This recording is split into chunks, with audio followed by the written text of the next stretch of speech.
A través de RCR presentamos Radar Económico. Gracias a el Instituto Peruano de Economía, IPE.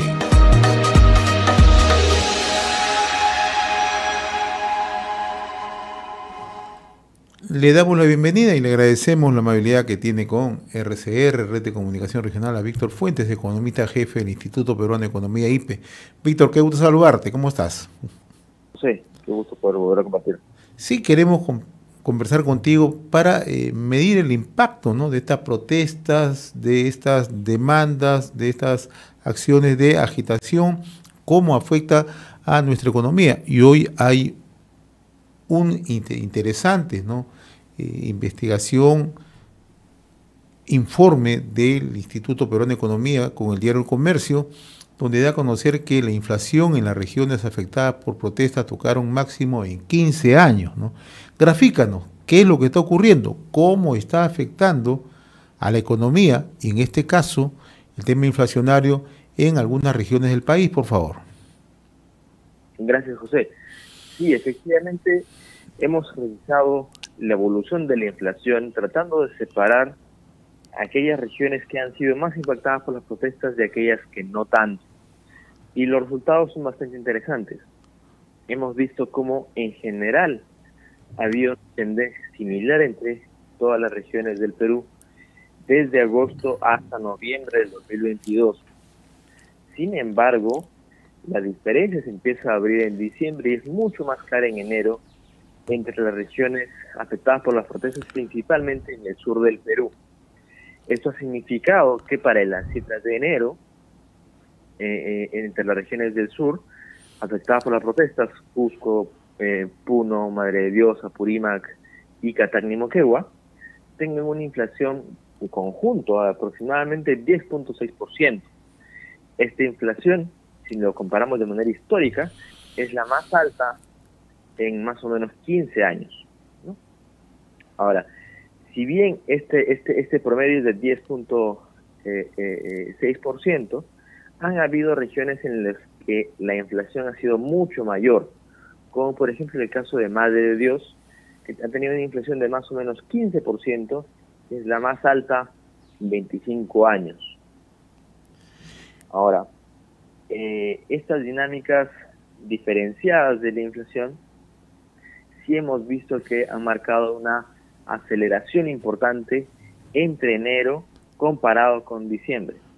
Otra vez, nuevamente las más afectadas son las regiones del sur, y si bien es un poco difícil tratar de analizar los diferentes componentes de la inflación a nivel de regiones, sí hemos podido encontrar algunos resultados interesantes, principalmente ligados a la evolución de los precios de los combustibles y de los productos agrícolas.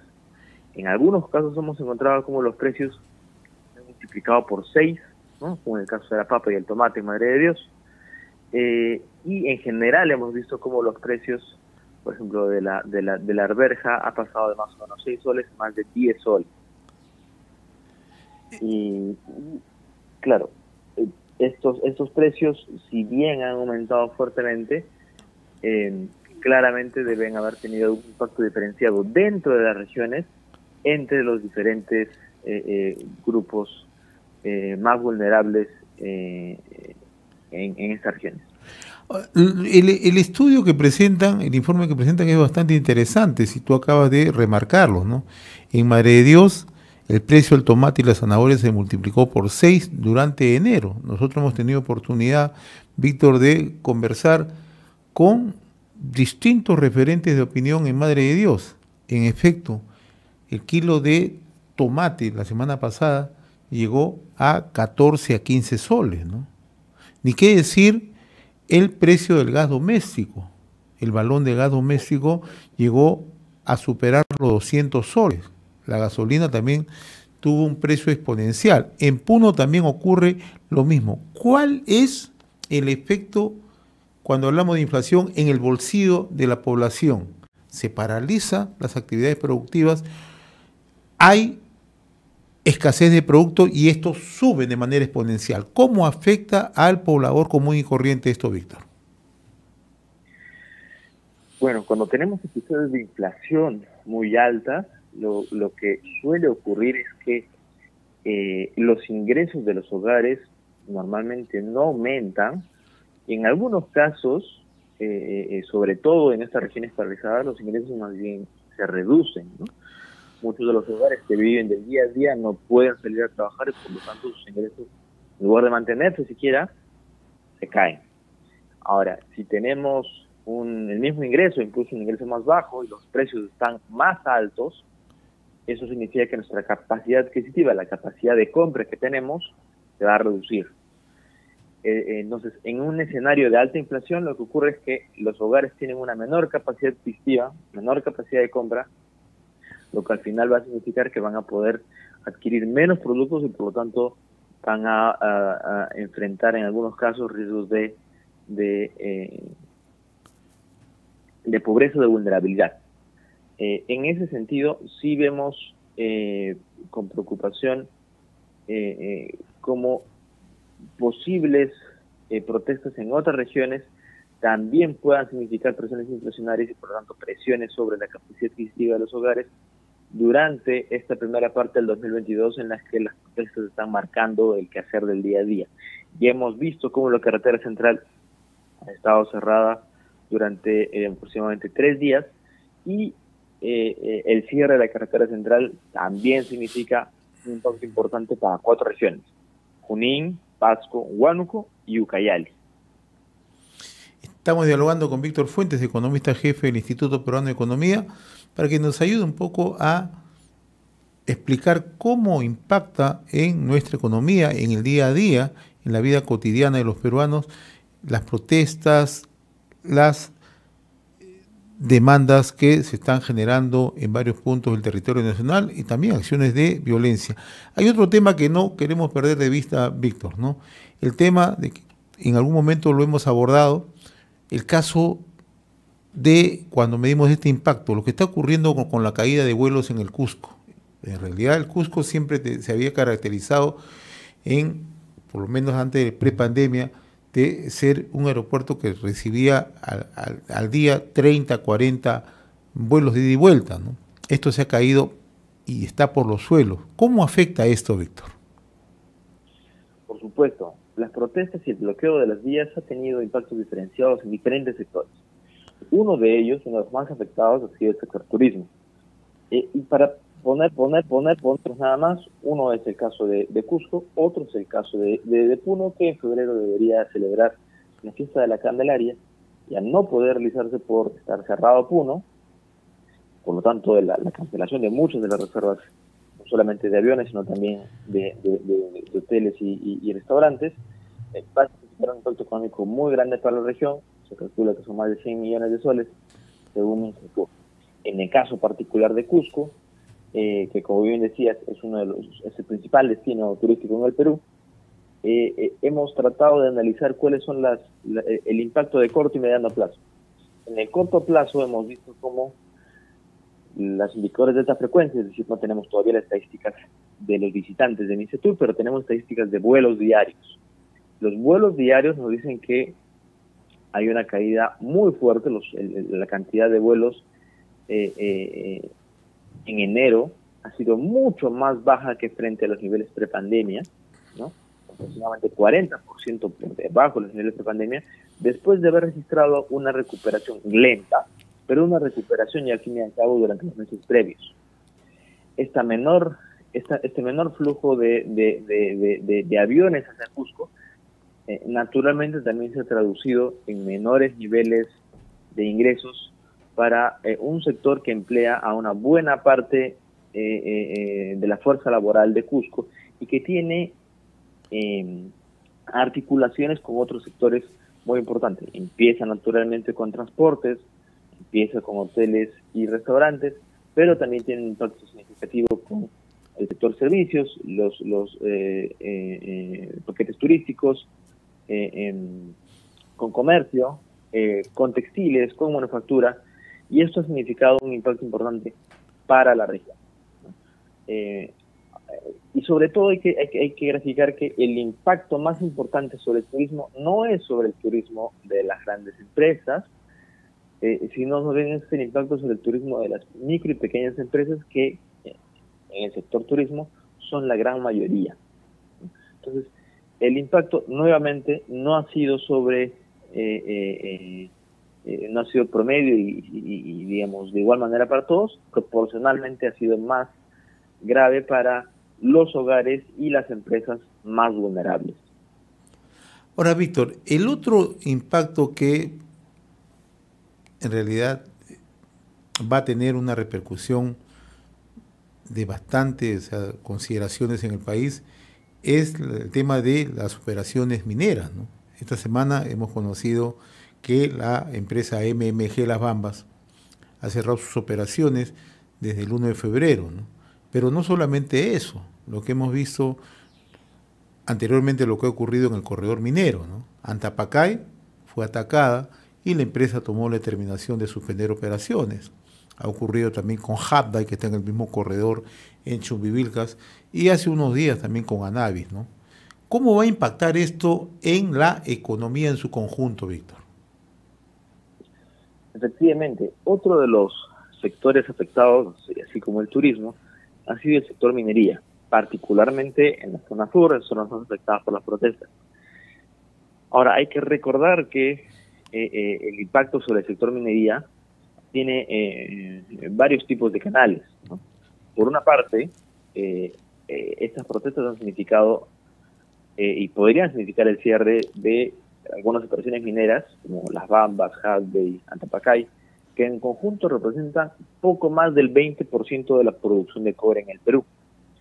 Si miramos la importancia de estas producciones a nivel regional, vamos a encontrar casos en los que la producción de Apurímac, por ejemplo, depende en más del 70% de la evolución de la producción de Las Bambas. Entonces estamos hablando de un sector muy importante para el Perú, pero también para las propias regiones. Ahora, más importante todavía es el dinamismo que tiene el sector minería con otros sectores, ¿no?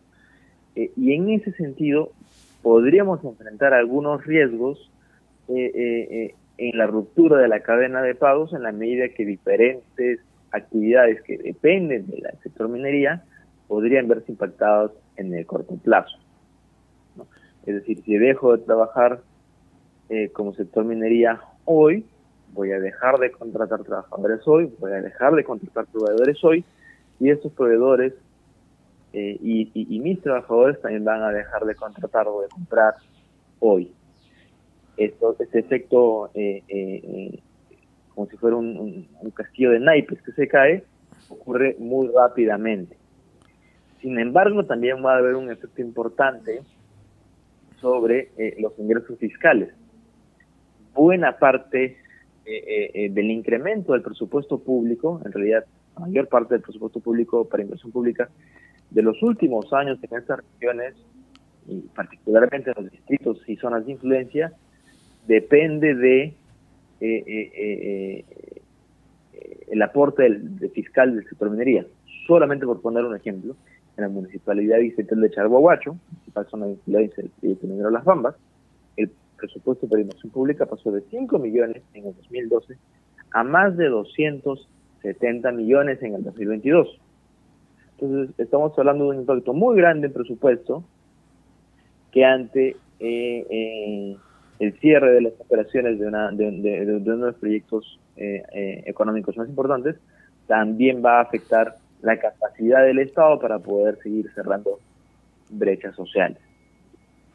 Víctor, ¿eso qué significa? Que así como en enero hemos tenido este impacto, ahora, en el caso particular donde se realizan las operaciones de las empresas mineras, el impacto en febrero puede ser devastador. Tú acabas de citar lo que está ocurriendo en Chalhuahuacho, que es la zona del ámbito de influencia de Mina MMG Las Bambas, porque no solamente paralizan las actividades, sino que la empresa corta sus compromisos con proveedores o con la cadena de servicios contratada. Y así como lo hace Las Bambas, entiendo que lo está haciendo Antapacay, y así como lo hace Antapacay, lo está haciendo Habday, y probablemente ya lo hizo Anavis. Entonces va a haber un impacto fuerte en generación de empleo, en ingresos, paralización de actividades, etcétera, etcétera.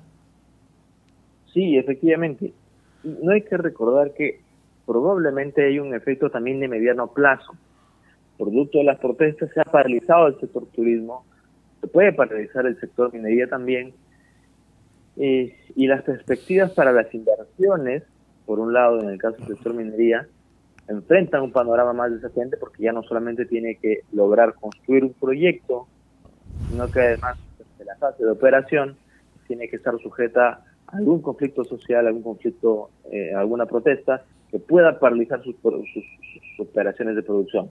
En el caso del sector turismo, la reputación del Perú como un destino seguro para los visitantes extranjeros también se ha perdido, y en ambos casos, tanto en el sector turismo como en el sector minería, esta pérdida de reputación puede significar, esta pérdida de credibilidad puede significar una recuperación que nos pueda tomar, en el caso del turismo, quizás años en recuperar. En el caso del turismo podría significar menores niveles de inversión para los siguientes años. ¿Ello qué significa, Víctor? Que la recuperación económica, en caso se normalice la situación en el país, va a ser dramática, va a tomar un tiempo para no solamente generar confianza, sino para nuevamente volver por la senda de inversiones, generación de empleo, una mejor articulación entre toda la actividad productiva? Sí, efectivamente.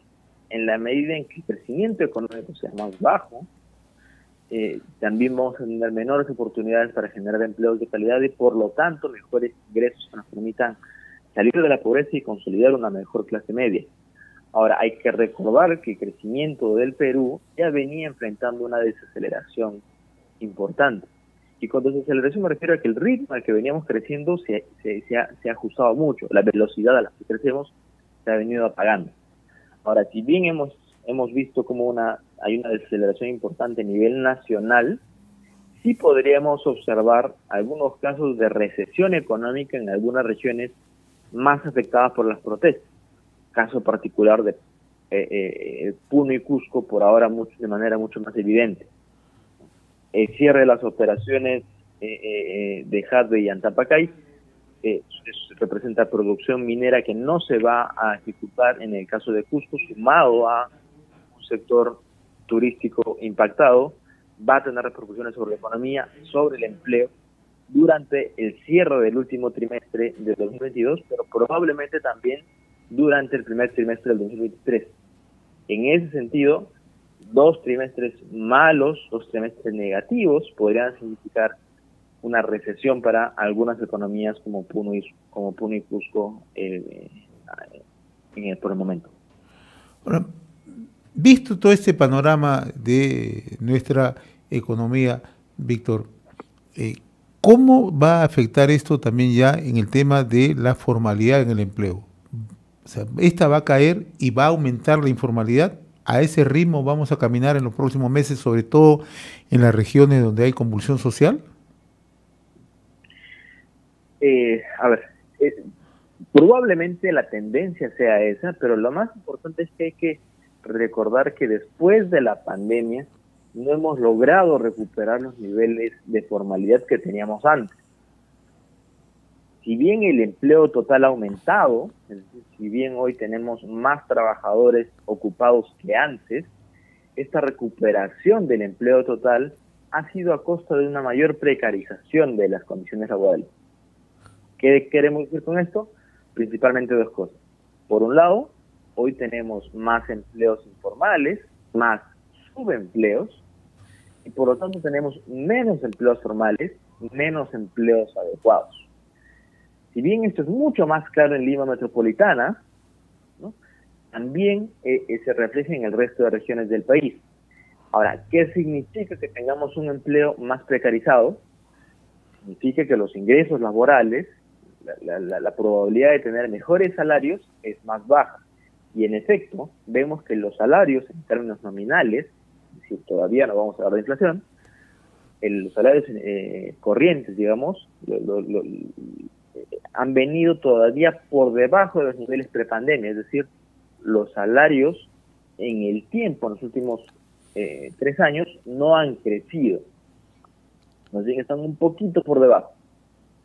Si a eso le sumamos una inflación que en el caso de Lima es de más o menos 8.4%, pero en el resto de regiones, perdón, 8.7%, pero en el resto de regiones puede llegar a 10%, 10.4% en el caso de las regiones impactadas por protestas durante el último mes, pues vamos a tener en realidad un crecimiento negativo de los salarios reales. Y cuando hablamos de salarios reales, tal como veníamos conversando al principio, significa que la capacidad adquisitiva de los hogares es más baja. Es decir, no solamente los salarios no han aumentado, sino que los precios de los productos sí lo han hecho y por lo tanto la capacidad que tenemos para comprar, para adquirir bienes y servicios, baja. En ese sentido, es importante reconocer que la informalidad del subempleo no se habían logrado recuperar después de la pandemia, los salarios por lo tanto estaban más bajos, la paralización de las actividades económicas y productivas debería tener un impacto todavía mayor, es decir, agravaría aún esta situación, particularmente en las regiones más afectadas por protestas. Panorama bastante complicado, bastante complejo. Víctor, como siempre yo te agradezco la amabilidad de haber compartido esta comunicación a través de Radar Económico, que llega gracias al Instituto Peruano de Economía. Muy ilustrativa la conversación contigo, pero nos grafica exactamente cómo estamos en términos de economía, ¿no? Interesante además el informe que presentan hoy a través del Diario del Comercio, el Instituto Peruano de Economía, donde da a conocer, ¿no?, cómo la inflación, ¿no?, está afectando en aquellas regiones que están convulsionadas, ¿no? Y además se ha tocado un máximo en 15 años. Víctor, yo te agradezco como siempre la amabilidad de compartir esta comunicación. Muy amable, como siempre. Muchas gracias, José. Compartíamos con Víctor Fuentes, economista jefe del Instituto Peruano de Economía, y nuestra secuencia Radar Económico. Hemos presentado Radar Económico. Gracias a el Instituto Peruano de Economía, IPE.